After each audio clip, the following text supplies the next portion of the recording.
Hello my beautiful people. So आज हम समझने जा रहे हैं एक नया disorder, that is OCD, obsessive compulsive disorder. So इसका बहुत ही ब्यूटीफुल सा एग्जांपल आमिर खान और प्रियंका चोपड़ा से ले लेते हैं। दोनों ने ही ओपनली शेयर किया अपने ओसीडी सिम्टम्स।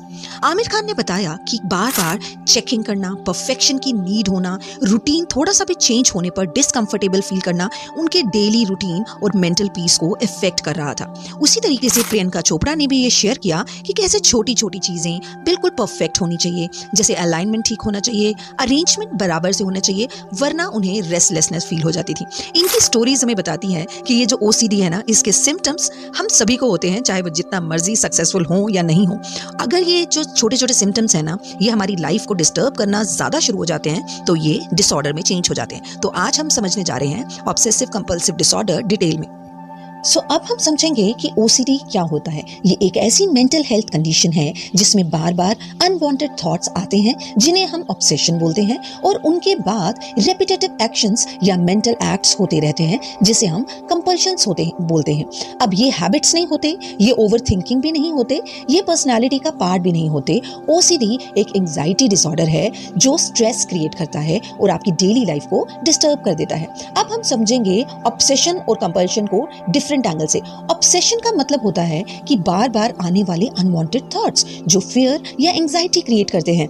एक इंसान जानता है कि ये थॉट्स लॉजिकल नहीं है और बार बार आ रहे हैं, बट फिर भी वो उसे रोक नहीं पाता। सिंपल शब्दों में हम कह सकते हैं कि ऐसे थॉट्स जो बिना परमिशन माइंड पर अटैक करते हैं उन्हें हम ऑब्सेशंस बोलते हैं। For example contamination fear. जो कुछ लोग हैं ना, वो बार बार हाथ धोते रहते हैं, उन्हें लगता है कि उनके हाथ गंदे हो गए हैं, उनको इन्फेक्शन हो जाएगी। उसके बाद जो नेक्स्ट एग्जाम्पल है वो है चेकिंग डाउट्स। बार बार डोर्स को चेक करना, लॉक लगाया है कि नहीं वो चेक करना।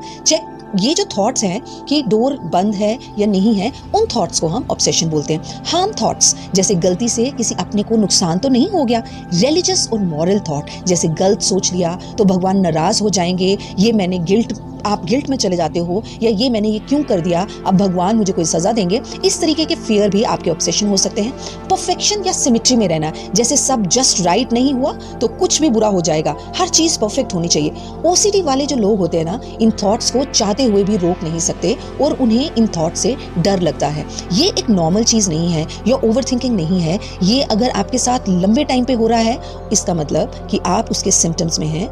कंपल्शंस का मतलब जब हम वो जो थॉट्स हैं ना, उनको बार बार रिपीट करते हैं। वो रिपीट होने वाले जो एक्शंस हैं या मेंटल एक्ट्स हैं, उन्हें हम कंपल्शन कहते हैं, जो ऑब्सेशन से आई एंजाइटी को कम करने के लिए हम बार बार करते हैं। जैसे आपके दिमाग में ये बात है कि डोर लॉक है कि नहीं, और ये जो थॉट को कम करने के लिए आप जाके बार बार डोर चेक करते हैं, तो वो कंपल्शन होता है। थोड़ी देर के लिए आपको कंपल्शन से रिलीफ तो मिलता है, पर ओसीडी और स्ट्रांग हो जाते हैं। सिंपल वॉशिंग और क्लीनिंग, बार बार हाथ धोना, एक ही चीज को बार बार क्लीन करना, चेकिंग करना, जैसे लॉक्स चेक करना, गैस बंद है कि नहीं वो चेक करना, फोन ऑन तो नहीं है, लाइट्स बार बार चेक करना, बार बार रीअश्योरेंस मांगना, ये सभी कंपल्शन के एक्ट्स हैं। काउंटिंग करना, बार बार रिपीट करना, स्टेप्स गिनना, वर्ड्स को वापस रिफ्रेम करना, प्रेयर्स बार बार रिपीट करना, ये सभी भी कंपल्शंस के सिम्टम्स हैं। मेंटल कंपल्शंस, जैसे कॉन्वर्सेशन दिमाग में रीप्ले करते रहना, खुद को बार बार मेंटली रीअश्योर करना, ये भी कंपल्शन के सिम्टम्स हैं। ऑर्डर करना, अरेंज करना चीजों को बार बार परफेक्ट तरीके से जब तक वो राइट फील ना हो जाए, ये सभी कंपल्शन के सिम्टम्स हैं। सो ओसीडी ना एक साइकिल है। ऑब्सेशन, हाथों पे जर्म्स हो गया, फिर उससे आपको एंजाइटी बढ़ती है, फिर उसके साथ कंपल्शन आता है, जैसे आप हाथ बार बार धोते हैं, फिर थोड़ा सा रिलीफ मिलता है, बट उसके साथ साथ आपका ओसीडी और स्ट्रांग होता जाता है। इसे कहते हैं एक विशियस साइकिल ऑफ ओसीडी। अभी हम जानेंगे ओसीडी के कॉमन मिथ्स। ओसीडी सिर्फ सफाई नहीं है।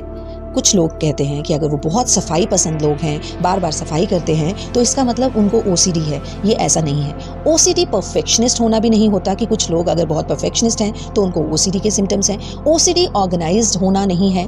ओसीडी विल पावर से कंट्रोल नहीं होता। ओसीडी क्यों होता है, अब हम ये समझेंगे। ये कुछ एरियाज हैं, जैसे ब्रेन केमिस्ट्री का रोल इसमें ऐड होता है। जेनेटिक्स की वजह से भी ओसीडी हो सकता है, अगर फैमिली हिस्ट्री में किसी को ओसीडी रहा है। स्ट्रेस की वजह से हो सकता है, कुछ लोगों को एग्जाम्स के स्ट्रेस की वजह से हो जाता है, कभी किसी चीज़ का लॉस हो जाए, कोई ट्रॉमा में हो, कभी कभी ब्रेन फियर को गलत तरीके से लर्न कर लेता है और वो OCD में चेंज हो जाता है। ओवर रिस्पॉन्सिबिलिटी किसी पे जब पड़ जाती है या डाउट वाली थिंकिंग्स आ जाती हैं तब भी OCD होता है। OCD चॉइस नहीं है, OCD वीकनेस नहीं है, OCD कंट्रोल चाहने के नाम नहीं है। आपको पता है ये जो OCD है ना, ये फियर में फंसा हुआ आपका ब्रेन होता है। अच्छी बात ये है कि ये रियल मेंटल हेल्थ डिसऑर्डर है। थेरेपी से ये ट्रीट किया जा सकता है। इसमें CBT या ERP जैसी थेरेपीज यूज हो सकती हैं। सही हेल्प से OCD को आप मैनेज कर सकते हो। और अगर आप या कोई और किसी को भी ये OCD के सिम्टम्स हैं या डिसऑर्डर है, अनवांटेड थॉट्स में फंसे हुए हैं, वो ऐसा फील करते हैं, बार बार एक्शंस रिपीट हो रहे हैं या अपना ही माइंड से वो थक चुके हैं, तो हेल्प पॉसिबल है। रिकवरी भी रियल है, आप अकेले नहीं हैं, आप हमेशा हेल्प ले सकते हैं। मैंने बाकी भी बहुत सारे वीडियोस डाले हैं, उनमें हेल्पलाइन नंबर्स भी दिए हैं, आप हमेशा हेल्प ले सकते हैं। सो आई होप आपको ये टॉपिक पसंद आया होगा। अगर आपको ये टॉपिक हेल्पफुल लगा है तो आप हमेशा अपना फीडबैक दे सकते हैं, लाइक भी कर सकते हैं और सब्सक्राइब भी कर सकते हैं। Thank you and have a nice day.